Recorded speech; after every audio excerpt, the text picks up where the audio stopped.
आप अखबार पढ़ती ही नहीं तो फिर कोई बात ही नहीं।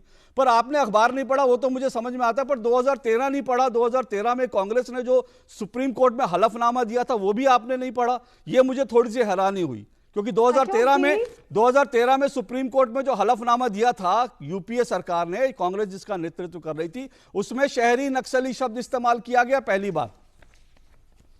देखिए अशोक, दिसंबर 2019 में जब यह पूछा गया था आरटीआई डालकर कि टुकड़े टुकड़े गैंग क्या है, तो जनवरी 2021 में गृह मंत्रालय में 20 में ही जनवरी 2020 में गृह मंत्रालय ने जवाब दिया कि ऐसी कोई इसकी उनको जानकारी नहीं। इसी तरह अगर आज देश के पढ़े लिखे जिम्मेदार नागरिकों के प्रति किसी तरह की हीन भावना के शिकार होकर माननीय प्रधानमंत्री मोदी जी इस स्पीच पर अगर हम आरटीआई लगा दें तो वही जवाब आने वाला है कि हम नहीं जानते कि अच्छा अनुमा जी, एक छोटा सा सवाल, एक छोटा सा सवाल व्यक्तिगत तौर पे सुन लीजिए, एक आखिरी बात, एक छोटा सा सवाल, आप अपने सवाल पूछ लीजिएगा। मैं एक बात कह दूं कि व्यक्तिगत तौर पे, मेरे व्यक्तिगत तौर पे मैं इसे ऑब्सेशन या मनोविकार से ज्यादा कुछ नहीं मानती। ओके, अब एक छोटा सा सवाल पूछे, राष्ट्रपिता कौन है भारत के? राष्ट्रपिता महात्मा गांधी है, मोहनदास करमचंद गांधी जी है ना? राष्ट्रपिता महात्मा गांधी आप मानती हैं?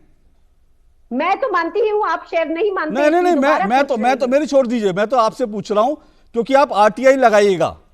एक आरटीआई लगाई गई थी और उस आरटीआई में पूछा गया था भारत के राष्ट्रपिता कोई हैं, तो आरटीआई का जवाब आया था कि भारत में कहीं भी किसी भी किताब में कहीं पर भी राष्ट्रपिता का जिक्र नहीं है।